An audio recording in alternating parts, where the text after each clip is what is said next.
मैथिली आ भोजपुरी के सबसे नीक चैनल एपी प्रोडक्शन दरभंगा के एखनई लाल बटन दबाकर सब्सक्राइब करू और घंटी के निशान बटन के जरूर दबाओ ताकि नव नव ऑडियो आ वीडियो अहाँ सब लग तुरंत पहुँच सके।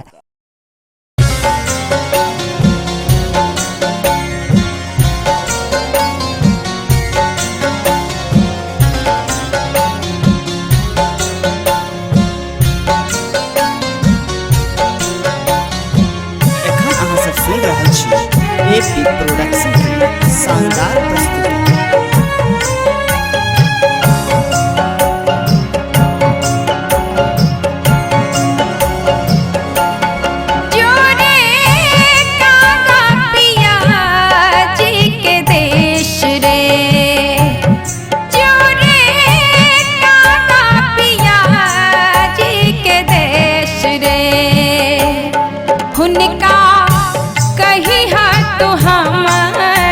संदेश रे हुनका कही तो हमार संदेश रे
बसंत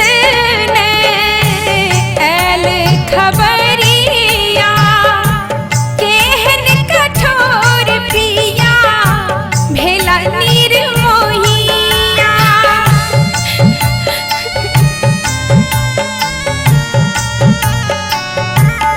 हाँ बीतल बसंत ने ऐल खबरिया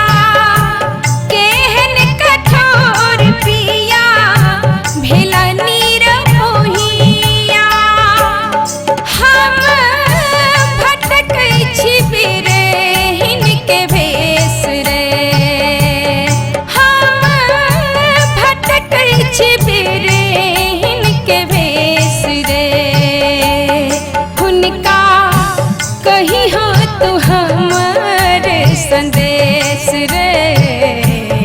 हुनका कही तो हमार संदेश रे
संदेश रे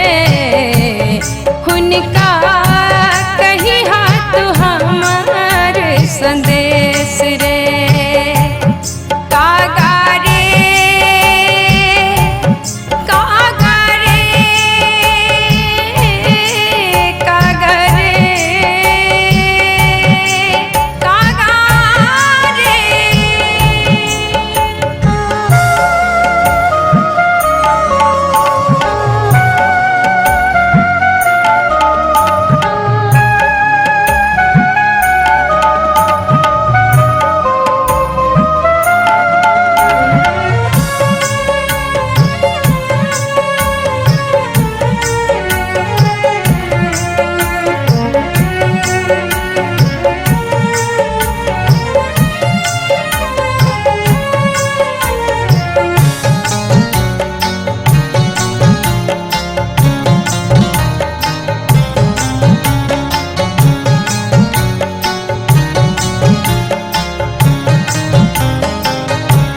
रचना के जीनेगी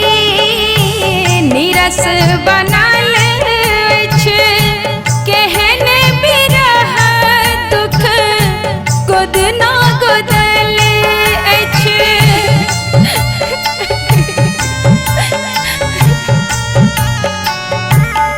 हाय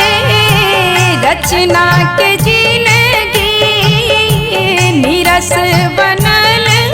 अछि केहन बिरह दुख गोदना गोदली अछि आब लिखत किशलेंद्र विशेष रे आब लिखत किशलेंद्र विशेष रे हुनका